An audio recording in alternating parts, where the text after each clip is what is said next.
Donc, pour vous mettre rapidement en contexte, l'ouvrage Search After Method, c'est un ouvrage qui est le fruit d'un travail collectif du département d'études sociologiques et anthropologiques à l'Université d'Ottawa, puis qui a été édité par trois professeurs du département de l'école, pardon, Julie Laplante, Harry Gantman et Willow Scobie. Un département qui se situe vraiment à l'interface des études anthropologiques en français et en anglais. Donc, le projet qu'on vient vous présenter aujourd'hui, c'est ce processus-là de traduction au sein même du département de cet ouvrage Search After Method.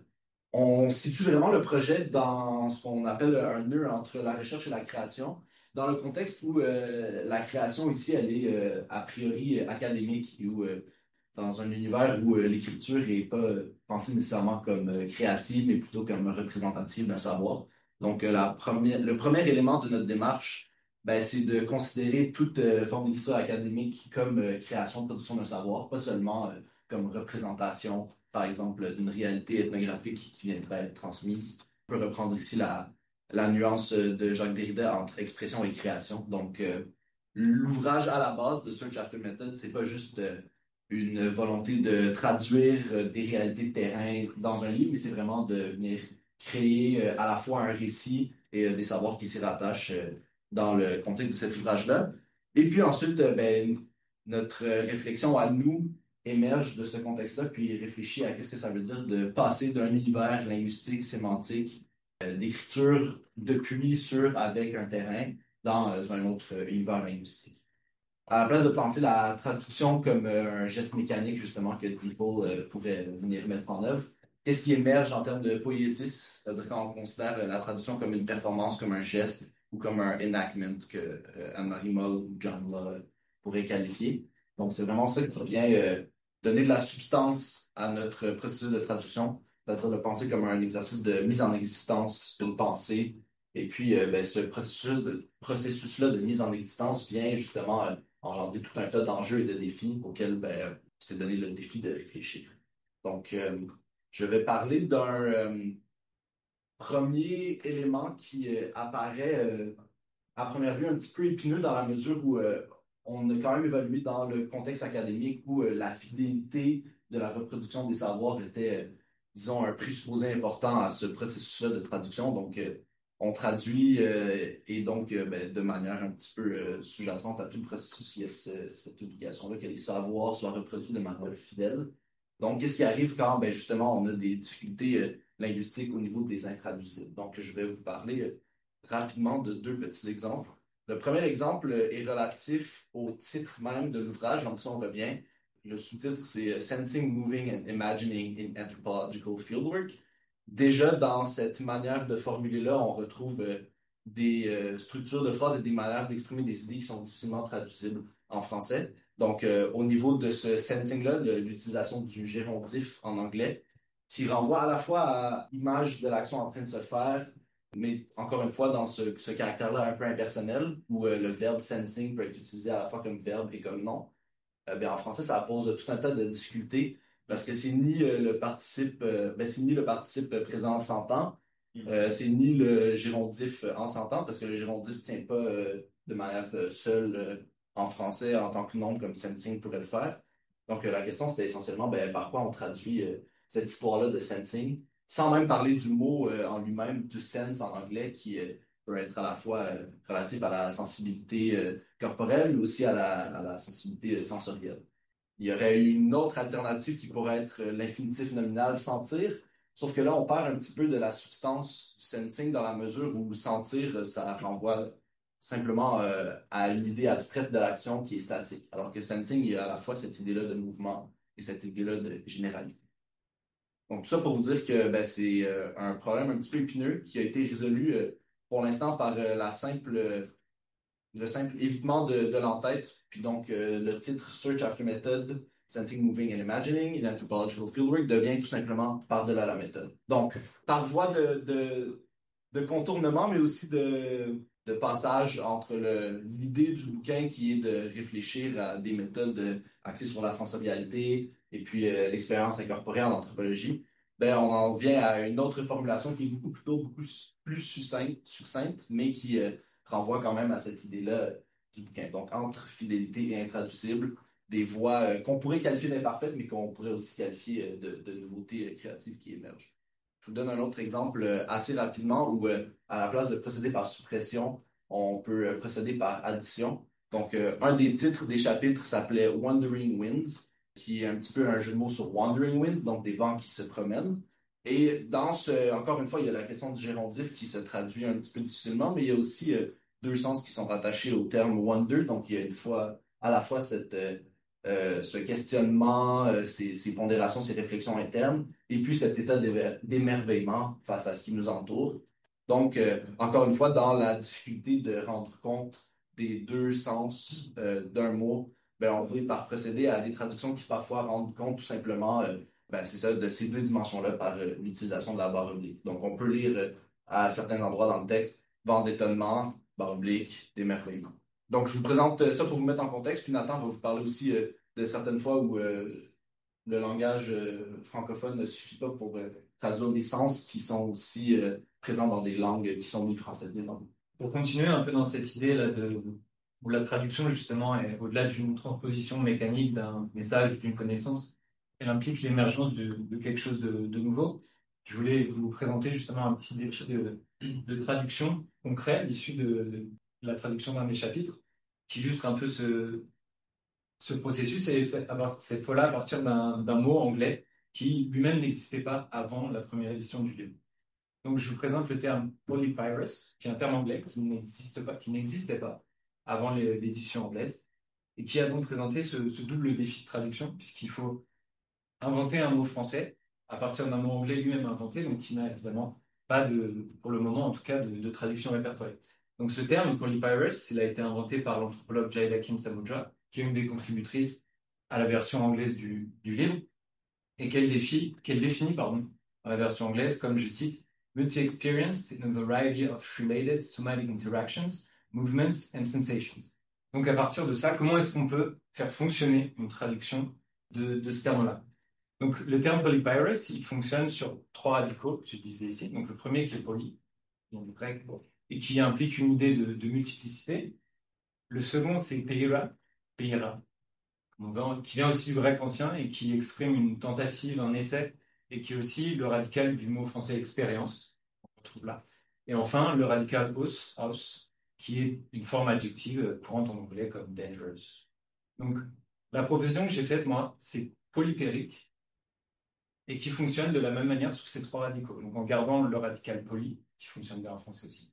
Le second morceau, c'est père, avec un E accent aigu, bien français, et qui là aussi se rapproche du terme expérience. Et enfin, un suffixe qui là diffère pas mal de celui de l'anglais, mais qui est aussi celui qu'on utilise souvent pour construire une forme adjective, comme dans l'adjectif synthétique, par exemple. Et donc voilà ce terme polypérique que j'ai proposé comme traduction du polypyrus en anglais. Et donc, cette traduction inventée, cette traduction française inventée d'un terme anglais inventé, elle pose a posteriori, un défi qui est triple. Le premier défi, c'est une question de sens, donc, qui réside ici dans le maintien de ces racines grecques. Alors, le maintien, c'est pas forcément le maintien graphique, mais au moins le maintien du sens. Donc, poly, que j'ai gardé tel quel, et pyr, que j'ai transformé en père, mais qui, en tout cas, demande une certaine correspondance au niveau du sens. Le deuxième défi, il est au niveau du son, donc dans l'attention au maintien d'une certaine proximité phonique entre polypyrus, polypérique, encore une fois, entre le proche et la déviation. Et enfin, le troisième défi, il est d'ordre plus stylistique, dans la nécessité donc d'élaborer un terme en français qui soit relativement crédible, qui puisse se lire en se disant, tiens, je connais pas ce terme, mais qui ne fasse pas tâche au milieu de la langue française finalement. Donc, au milieu de tout ça, ce résultat, ce terme polypérique, il aurait pu être tout à fait autre dans un autre contexte, si j'avais suivi d'autres inspirations ou si un autre traducteur, une autre traductrice s'était penché sur ce chapitre-là. Et donc, loin d'être absolu, ce terme, il est seulement une proposition qui pourrait être potentiellement, avec le temps, être revue, contestée, modifiée, discutée. Je vais parler un peu de traduire en tant qu'acte situé, un peu un début de réflexion, on pourrait dire, sur qu'est-ce que ça implique pour nous d'avoir traduit ce livre, Search After Method, un livre qui a impliqué, si on compte traducteur, traductrice, auteur et autrice, environ 25 personnes. Mais on se rend compte que c'est pas facile, premièrement. Et ce n'est pas neutre non plus. Il y a des difficultés de passage entre les univers linguistiques, académiques, et il faut parfois s'arrêter longuement pour tenter de résoudre ces 10 intraduisibles. Puis dans ce contexte-là, ça a impliqué qu'on fait des choix, on prend des positions. Alors, on intervient justement dans ces différents contextes, dans ces différents terrains même ethnographiques, linguistiques, politiques et même institutionnels. Puis c'est dans cet espace d'entre-deux qu'on pourrait dire que le travail qu'on nous fait, notre travail de traduction, comme on l'a écrit dans une note de traduction qui n'est pas encore publiée parce que le livre n'est pas encore tout à fait prêt, mais il est sur le point. Mais dans cette note de traduction qui sert de préface à l'ouvrage français, on écrit remettre en branle les textes en les traduisant implique de nous faire faire un nouveau tour de piste herméneutique, suppose de la méthode, de la cohérence, même construite a posteriori, une organisation et une multitude de lignes attentives aux mots, bien sûr, aux propos toujours, mais aussi aux conditions de possibilité de leur transmission, de leur intelligibilité, dans une autre langue, dans un autre monde. Ces oscillations furent tout à la fois des ouvertures, des percées, des jeux d'ombre et de lumière à partir desquels une infinité de sens, direction, sensation, signification a lentement pris consistance. Comme on l'a dit, d'un négatif photographique qu'il se révèle. Comment rendre et non seulement traduire, wonder en français, émerveillement, étonnement, songe. Chaque tentative suspend le cours des mots, du paragraphe, du texte, du livre entier. Il nous fallait alors découvrir le texte doublement, par petits morceaux, mais aussi dans son ensemble.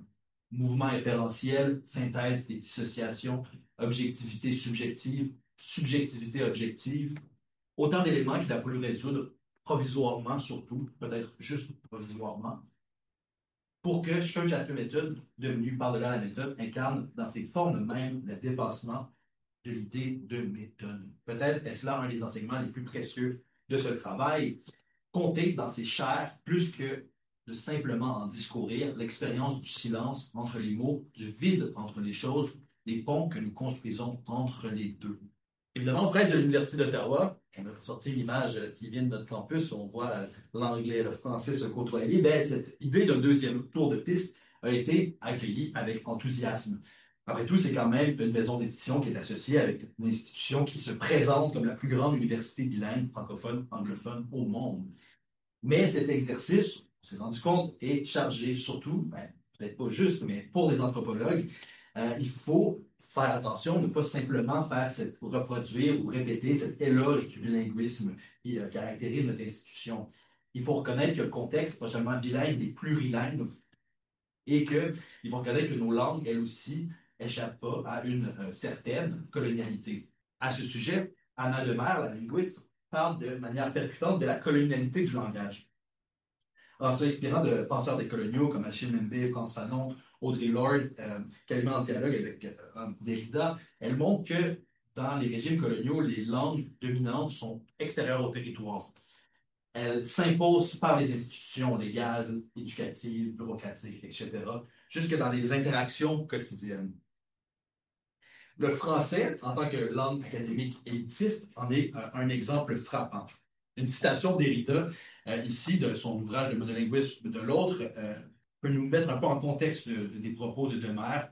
Toute culture est originairement coloniale, ne comptons pas seulement sur l'étymologie pour le rappeler. Toute culture s'institue par l'imposition unilatérale de quelques politiques de la langue. La maîtrise, on le sait, commence par le pouvoir de nommer, d'imposer et de légitimer les appellations. Sans entrer ici dans une lecture approfondie de Derrida, cette remarque éclaire peut-être bien ce que Demers cherche à penser. La langue comme vecteur de pouvoir, de classement, d'imposition d'un ordre du monde. Anna Demers opère un déplacement fondamental en linguistique critique. Elle décentre l'attention des langues comme elle reprend finalement cette idée-là de l'attention des langues comme système clos et hiérarchisable vers des pratiques langagières plus situées, ancrées aussi dans des contextes coloniaux, mais aussi post-coloniaux. Elle se concentre sur la parole mouvante, conflictuelle, désobéissante même, puis elle expose la manière dont le langage sert d'instrument de domination, oui, mais aussi de résistance. Puis ce déplacement-là, s'accompagne d'un renversement épistémologique. Il ne s'agit pas d'étudier des langues, mais aussi des usages politiques et affectifs du langage comme des technologies un peu de pouvoir et de subversion. Dans cette perspective-là, le langage ne révèle pas seulement l'histoire relève pas seulement de l'histoire ou de la politique, il y a aussi ce que Demer appelle un espace cosmogonique, un lieu où des mondes prennent forme, se réinventent, s'articulent autrement. Ici, traduire, parler, écrire deviennent des gestes cosmogoniques, on pourrait dire, entreprenant de mer, non pas des retours vers des origines perdues ou juste des origines, mais des pratiques situées de création de sens, toujours en devenir. C'est difficile de dire comment la communalité continue de traverser le langage avec elle les potentialités critiques et subversives que cette conscience ouvre. Mais qu'est-ce que ça implique concrètement pour une traduction, pour notre traduction? Ben, il y a des tensions qui se manifestent, hein, il y a des dominations historiques des langues académiques européennes, il y a l'effacement de voix autochtones, il y a la hiérarchisation implicite des savoirs selon la langue dans laquelle c'est formulé. Mais ces dynamiques-là sont pas toujours explicites, sont pas toujours claires dans le processus de traduction. Mais elles sont pourtant toujours en arrière-plan, persistants, parfois silencieux, parfois juste perceptibles dans l'hésitation, dans les glissements, dans les écarts qu'on se retrouve à voir quand on essaie de passer d'une langue à l'autre. Puis c'est justement pour rendre ces tensions-là perceptibles qu'on a décidé de poursuivre la réflexion. On voulait voir si et comment ces rapports de force-là peuvent être déstabilisés, rendus visibles, rendus sensibles à travers la création puis la création d'une réflexion sur notre processus de traduction. On voulait justement pas s'en tenir à transporter un contenu, mais on veut chercher à transmettre une disposition, une attention, un rythme.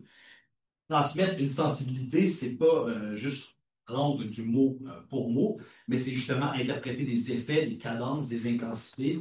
Puis ça, ça nous oblige aussi à nous projeter un peu dans la réception, pas juste de manière abstraite, mais dans la façon dont un lecteur francophone situé peut lui aussi être influencé par une géographie politique du langage. Puis ce lecteur-là, on réalise qu'il s'inscrit dans une chaîne de passage de l'expérience du terrain ethnographique, souvent vécu, comme Nathan le dit, dans d'autres langues que le français ou l'anglais. On parle dans l'ouvrage de plusieurs langues, le Minutitu, du persan, de l'indonésien, vers une première écriture en anglais, puis ensuite vers une traduction, une recréation en français. Puis c'est dans ces entre-deux-là, ou dans ces entre-multiples-là, qu'on opère, puis qu'on essaie, si on veut, de trouver une manière de faire traduction sans que ça soit nécessairement une stabilisation, mais essayer de rester plus longtemps par la continuation de nos travaux dans cette zone-là un peu instable, où on essaie justement de penser les passages comme des terrains, eux aussi ethnographiques, et même ces conférences-là comme des espaces où on peut continuer à réfléchir à ce que ça l'a impliqué de faire une première traduction. À ce sujet, d'ailleurs, l'idée de retenter l'expérience et peut-être de faire un troisième tour de terrain nous paraît particulièrement intéressant. Alors, on veut continuer à habiter, si on veut, ces intervalles-là, continuer à un peu suspendre à ces moments, puis pas toujours essayer de voir comme si c'était des problèmes qui étaient résolus, parce qu'ils sont certainement pas résolus pour de bon. Alors, ce que cette réflexion-là sur la communalité du langage nous amène, peut-être une façon d'aborder la traduction, puis c'est une façon justement de ne pas voir les langages, surtout les langages dominants dans lesquels on opère, comme des outils pour figer, pour terminer une publication et s'en arrêter là, mais peut-être justement une façon de rouvrir, de redéstabiliser les sens et le travail qu'on a fait. Alors c'est pour ça qu'on dit qu'on essaie de s'inscrire dans cet entre-deux.